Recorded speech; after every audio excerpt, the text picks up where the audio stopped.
أنتم قتلة ونظامكم نظام قاتل، وما يعانيه السوريون منكم ليس بجديد علينا.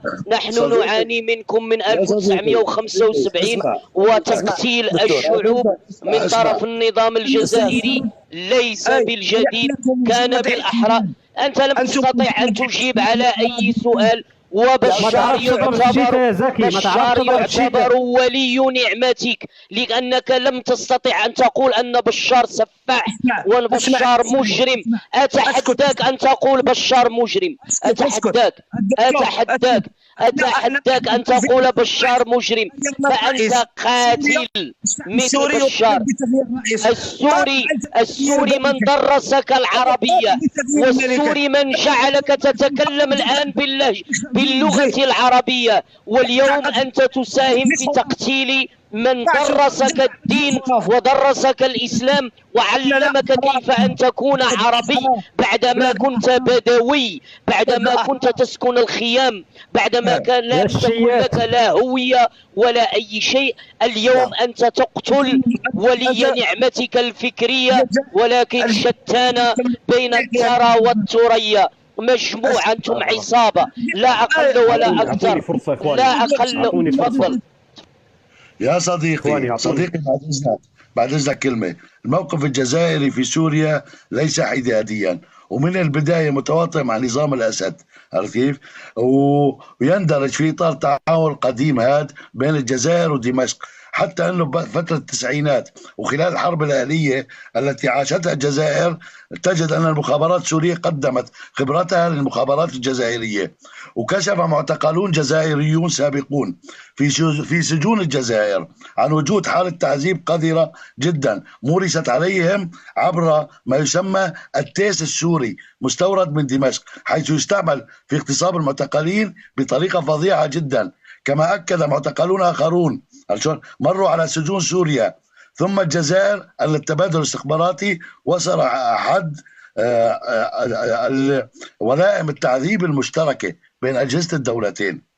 يا سيادة المقدم، شوف، مصر صارت ثورة في مصر وغيروا الرئيس ونحن نتعامل مع السيسي، تغير الرئيس في تونس ونحن نتعامل مع قيس سعيد، غيروا الرئيس سنتعامل مع من تريدون. تعاملون مع القتلة. هل السيسي بريء؟ هل السيسي ملاك؟ السيسي قاتل كذلك. أنا أتكلم عن المغاربة في القاس، لا تستطيعون التعامل مع المغاربة لأن المغاربة أيديهم بريئة من الدماء. استاذ الرأي العام بدي امون عليك اخي استاذ الرأي العام. الكل يكتب طالع كمال مكانك استاذ. ممكن انا راح من فضلك مداخله وانزل، اعطوني فقط مداخله وانزل دقيقتين اوضح فيها وجهه نظري واودعكم. انا حطيت لا بس ضل معنا باللايف، ما بدي ازعل استاذ. ايه نعم. لا معليش والله اخ كمال صديقي. على اي تحيه طيبه واهلا وسهلا بكم الاخوه المتابعين في لايف منير السوري. اهلا وسهلا بكم. لا يهرب ما يعرفش يضرب الشيته، ما يعرفش. على اي تحيه طيبه لكم. يجب ان نعلم يا اخواني المتابعين ان التشابه بين النظام الجزائري والسوري خلق نوعا خاصا من العلاقه بينهما. فمنذ القرار العربي المشترك بقطع العلاقات مع النظام السوري سنه 2011 حرصت الجزائر على ابقاء خط العلاقات بين النظامين قائمين، مخالفه للاجماع العربي، مما جعل موقفها من ما يحدث في سوريا لا اخلاقي. ومع تسليمنا بأن كثير من الدول التي دعمت الثورة السورية تكيد لها في الخفاء، لكن هذا لا يعطي الحق للجزائر التي تدعي الحياد السياسي في القضايا الخلافية العربية وتدعم النظام السوري المجرم سياسيا وعسكريا باسم ما يسمى بمحاربة الإرهاب، وهي في الحقيقة تحارب السوريين وتقتل في السوريين وتدعم نظام إجرامي. لكن يبدو أن الأسباب القوية التي تدعو الجزائر لدعم الأسد هو أن الرئيس الجزائري السابق بوتفليقة كان لاجئا سياسيا في سوريا عند حافظ الأسد عندما طرد من وزارة الخارجية الجزائرية، وهذه القصة تعود إلى الثمانينات. في ظني أنا سنشهد سقوط النظام السوري في فخ أن العلاقات بين النظام الجزائري والنظام السوري هو تأكيد على أن النظام الجزائري والنظام السوري نظامان عسكريان مستبدان، لا يحق للمواطن المغلوب على أمره أن يرفع صوته في وجه النظام. ويأتي بردوع ابن بردوع يفتح فمه عينه يقول لك عندي السيادة. للأسف الشديد تحدوك أن تكون رجلا وأن تصف بشار بالمجرم. بشار قتل 650 ألف مواطن سوري منهم أطفال ونساء وأسر، وهجر الملايين وهدم البيوت وهدم المدن، وتجي أنت لأنك تلحس الصباط العسكري وحياتك منذ الاستقلال المزور تلحس الصباط العسكري وتدعم الأنظمة العسكرية. هذا هو الفرق بين الشعوب الحرة وبيننا وبينكم. تحية طيبة لك. بارك الله فيك أخي منير. بارك الله فيك. خليك أستاذ الرأي العام، خليك.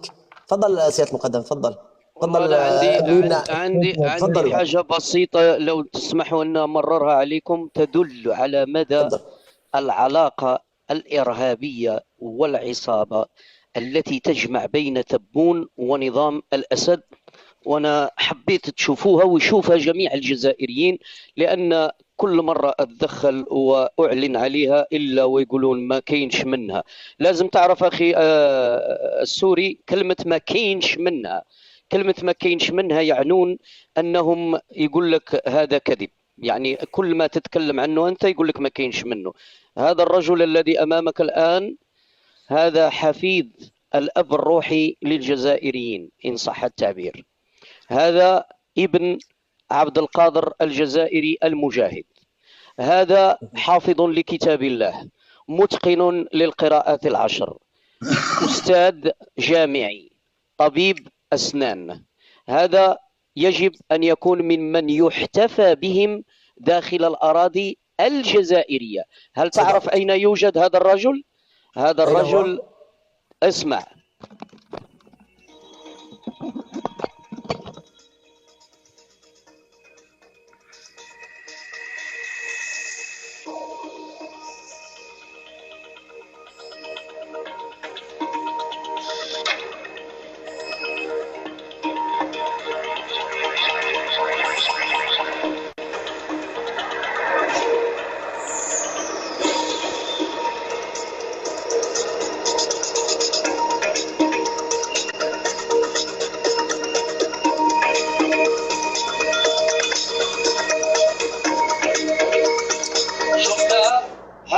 في سجون النظام منذ عام 2017. نعم، هذا الرجل يقبع في سجون بشار الأسد خدمة لعيون تبون، لأن تبون الذي لا يفقه في العلم شيئا ودراسته لا تتجاوز الثانوية العامة وسنتين في التسيير الإداري، إن دخل هذا الرجل إلى أرض الجزائر فسيكون الأولى بأن يحكم الجزائر، لأن الحكم يكون لقارئ القرآن ولحافظ القرآن وللأستاذ الجامعي وإلى نسبه وإلى حسبه. فالبشار الأسد في علاقة إجرامية وعلاقة عصابية تربطه مع هذا الرجل، يقوم باعتقاله داخل سوريا خدمة لعيون بشار. وسأمرر لكم الكلمة وبعد لحظة أعطيكم أخت هذا ماذا تعاني داخل الجزائر. تفضلوا. معذرة. حسبي الله ونعم الوكيل. سكتت الألسنة يا جماعة على هذا الإجرام. تفضل.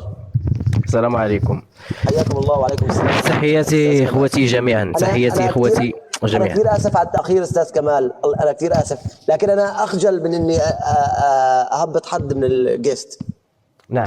ما في داعي يا أخ منير، المهم هو أن اللايف يكون في حقائق. طلعت على حسب هذا الجزائري اللي قال لك كيف الجزائر تدعم الميليشيات، بدك تدعم الميليشيات ويعني تدعم النظام. هنا غادي نحيلوا إلى التاريخ ديال سنة 2016 بينما كانت المعارك على أشدها في ريف دمشق الغربي وبالتحديد في منطقة داريا. نعم.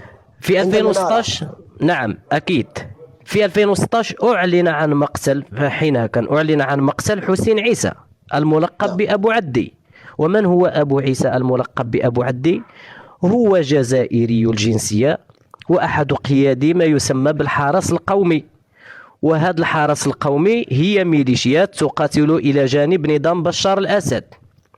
وكان هذه أول مرة اللي كيعلن فيها الإعلام بأن الجزائر، ويتأكدون بأن الجزائر تدعم الميليشيات الحربية التي تقاتل ضد نظام بشار الأسد. لم نكتفي بهذا القدر، بل بعد مقتل عيسى كان الوزير الأول للجزائر ذهب في زيارة إلى سوريا. نعم.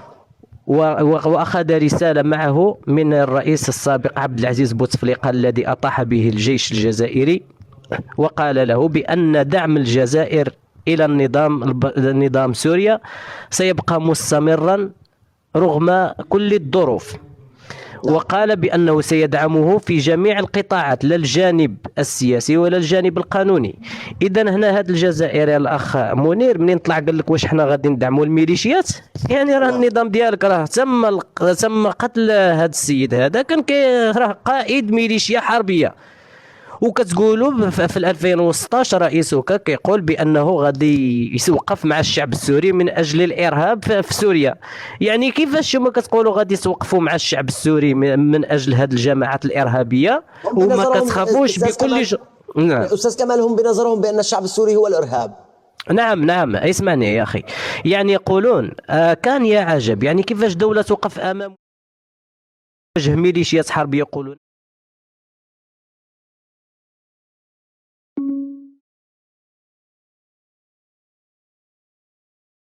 نحن ندعم، لكن تبين بأن من يصنع الميليشيات الحربية وهذا الإرهاب هي الجزائر، لأن زعيم هذه الميليشيا الحربية هو زعيمها جزائري. يعني لا يخافون من التصريح بهذه الأقاويل، لأنهم هم من يصنعون الإرهاب وهم من يدعمون الإرهاب، ووقفوا مع حتى نظام بشار لكي يقتل الشعب السوري. هنا بدنا نعلم بأن النظام الجزائري ما يقول أنهم إرهابيون في سوريا هو الشعب السوري المسكين، ويدعمونه إلى يومنا هذا. حتى سنة 2023 شفنا المساعدات اللي تذهب إلى نظام بشار الأسد. لذلك الجزائري لما يطلع هنا يتكلم بشي معطيات يتكلم من الجانب الحقيقي. ضبطتم تدعمون الميليشيات الحربية كما ضبطتم في ليبيا، تسربون ميليشيات من البوليزاريو عن طريق حدودكم لكي يدعموا النظام الليبي. تدعمون حتى ليبيا، قتلتم الشعب الليبي عن طريق البوليزاريو، الميليشيات البوليزاريو. ولا شك بأن النظام الجزائري ما دامت إيران تسلح البوليزاريو وتدرب البوليزاريو، لا شك بأن إيران تأخذ هذه الميليشيات إلى سوريا لكي يقتلوا إخوتنا السوريين. نعم. لذلك راجع أوراقك وابحث جيدا واعلم نظامك ماذا يدعم وماذا يقدم لهذا الشعب السوري. لم يقدم له سوى المعاناة، سوى القتل، سوى التعذيب. لم يدعمه أبدا، وإنما يدعم نظام قاتل إلى يومنا هذا. كيف سيدعمون أخي كمال الشعب السوري ويقال من لا خير فيه لأهله لا خير فيه للناس؟ وإليكم المقطع الثاني. اسمع يا أخي اسمع. هذه حفيدة. أما أن تكون هذه السيدة حفيدة الأمير عبد القادر الذي أدى فريضة الحج مشيا على الأقدام من معسكر إلى مكة، فذاك أمر يثير الحسرة والحزن. إنها حكاية الحاجة فوزية، هي حاجة في الأحلام فقط مع وقف التنفيذ. سيتي الحج ما لقيت، لا ما عندي لا باسبور لا كارت ديدونتيتي لا والو. كيف هذا يقولوا لنا احنا جزائريين، يقولوا لي جيبي الجنسيه. وجدي الامير عبد القادر عند اللي ضحى على البلاد كله، وحنا جينا طلبنا غير كارت، مش ما طلبناش المحامي. مشكلتها أنها ابنة الأمير الهاشمي، ولدت في بيروت واختارت مع شقيقاتها وشقيقها الاستقرار في الجزائر.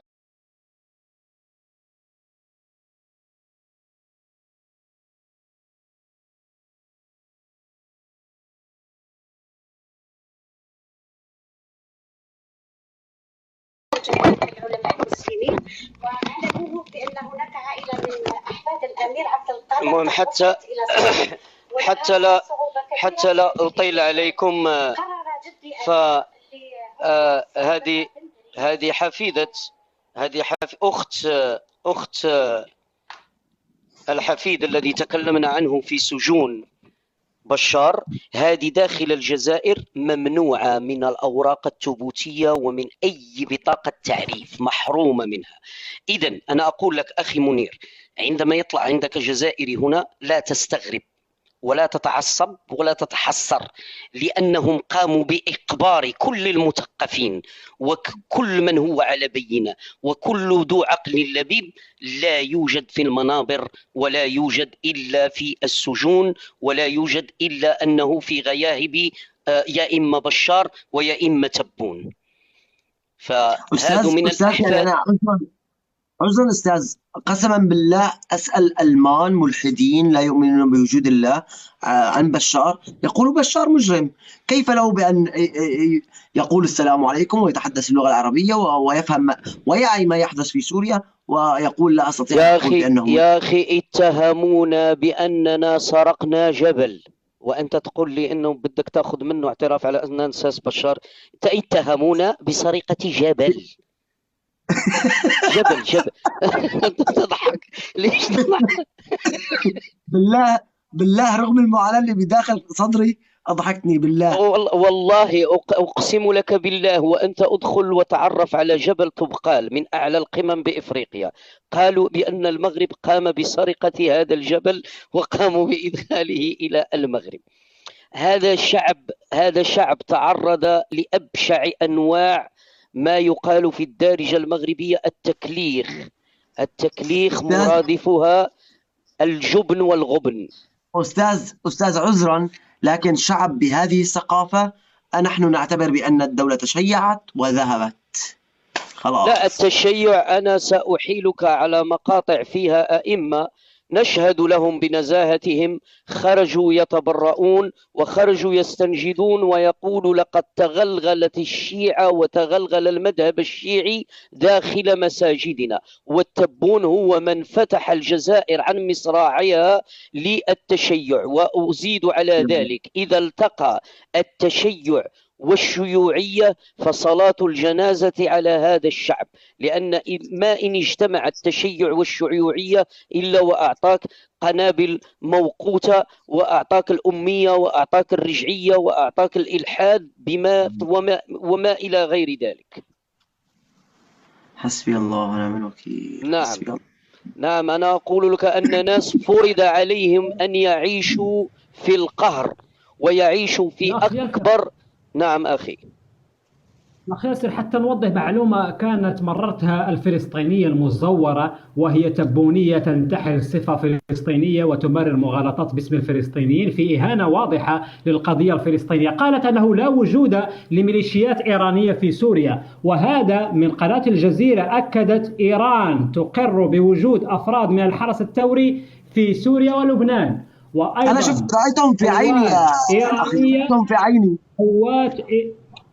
حتى نوضح للمتابعين، أنا أعرف أنك تعرف الحقيقة، لكن هذه صعدت إلى المنبر ومرت مغالطات. قوات إيرانية تنضم إلى القتال في سوريا، وأيضا تنظيم استعراض عسكري من طرف أول استعراض عسكري لحزب الله في سوريا. ماذا يفعل كل هؤلاء من أجل تقتيل الشعب السوري والنظام الجزائري بدعمه للنظام السوري؟ هو دعم للميليشيات الشيعية الرافضة من أجل تقتيل سنة سوريا واحتلال سوريا دينيا وعسكريا وهدم هذه الدولة الصامدة بلاد الشام التي أعطت للأمة العربية الكثير وأعطت للثورة الجزائرية. وإذا تذكرت أخي منير في مداخلة في لايف أوضحت لك الصيرورة التاريخية للدعم السوري للثورة الجزائرية، لكن هذا النظام يرد الجميل باستقباله لبشار ودعمه لبشار، لأنه يجب أن نعلم أن الدعم العلني الجزائري لنظام الأسد هو زيارة وزير الخارجية السوري وليد المعلم للجزائر في شهر آذار مارس المنصرم، مما يجعل هذه الزيارة أول زيارة رسمية لدولة قام بها معلم منذ بداية الثورة. لم تستقبل أي دولة عربية كل عملاء النظام السوري سوى هذا النظام العسكري العميل للدولة الفرنسية المتواجد للأسف الشديد بجنبنا، لأن الجغرافيا ظلمتنا صراحة. والحسن الثاني رحمه الله قال: لا أريد من العالم أن يعترف بمغربية الصحراء، وإنما أن يتعرف على من حشره الله في الجوار. أستاذ الرأي العام، باسمي ابن سوريا ابن بلاد الشام، إلى أخواننا المغاربة، أتمنى منكم وأترجاكم بأن تبنوا سورا من الفولاذ، لأن التشيع تغلغل في بلاد جارتكم. يعني أتمنى أن تصنعوا. لا والله، كلما زاد التشيع عندهم زاد حفاظ القرآن عندنا، أقسم بالله. المدارسنا العتيقة، ما نسميه نحن بالمدارس العتيقة، أصبحت اليوم. مداخلة وأعتذر. تفضل أخي، تفضل. الله يحفظك. حتى أوضح، لأنه كانت هناك تساؤلات: ماذا قدم المغرب؟ المملكة المغربية بحكم أنها دولة تعرف جيدا أن مطالب الشعوب لا يمكن الوقوف أمامها، مباشرة بعد التقتيل والإجرام الذي اتخذه النظام السوري طردت السفير السوري وطالبته بمغادرة البلاد، وذلك في تاريخ 16/7/2012. وإلى حدود اليوم لم تطأ أرض المغرب أي عميل يخدم النظام السوري، واستقبلنا السوريين الذين طردتهم الجزائر. وإذا أردتم الفيديوهات، هذا ليس منا أو مزايدة على إخواننا السوري، هذا واجب علينا أولا كمسلمين، لكن كجواب على من يزايد علينا فيما قدمنا أو ما فعلنا. وللتذكير، فالنظام الجزائري طرد حتى الفلسطينيين ورماهم في صحراء النيجر، وهذا الفيديو كان فضيحة لا أخلاقية لهذا النظام، وأوضح للعالم حقيقة هذا النظام للأسف الشديد. نحن هنا لسنا لاستجداء الإخوة السوريين للتعاطف أو كذا، نحن السوريين يعرفوننا جيدا ونعرفهم، فقط لنوضح للمتابعين. شكرا جزيلا لك الأخ منير. الله يبارك فيك، الله يبارك فيك أخي الرأي العام. اللي فهمان الموضوع غلط، إنه نحن مع الجزائر، مع المغرب، أو المغرب معنا، لأنه والله نحن عدونا واحد، القاتل إيراني، القاتل حكومة الجزائر، حكومة طبون. أنا بس عندي تعقيب بعد إذنكم. أنا ماني بحكومة الجزائر كنظام مناصرة للنظام. أنا بدي الشعب الجزائري هو اللي يعرف الحقيقة بس. لا، لكن حكومة طبون، سيادة المقدم، حكومة طبون جهلتهم. نعم، أنا اللي بدي إياه الشعب الجزائري يعرف الحقيقة. طبعا بنشكر سيادة المقدم، قبل ما تدخل حضرتك قلت بأن الشعب الجزائري ما يكون مغير، حاله حال السوريين عام 2004. حكومة طبون تزرع في أدمغتهم بأن هو تبون. احنا جالسين مع العيلة، الله يهديك، قول تبون بالتاء لا تنطقها بالطاء حتى لا تفرق شملنا. نحن جالسين. والله يا أستاذ، أنا آسف أستاذ. الله يرضى عليك يا أخي. نحن في حلب نقول بالتراب تراب. نعم، بس خليها تبون أحسن. أخي منير، إذا كان خلص أخي وصديقي الرأي المغربي، لا أدري. تفضل دكتور. أخي، أنا سأعطيك معلومة. الموضوع أكبر من ذلك، أكبر من مساعدات تعطى لنظام بشار القاتل. الموضوع أكبر من ذلك. هذا يعني أنقل لك هذا الكلام عن مؤرخ فرنسي التقيت في فرنسا أنا العام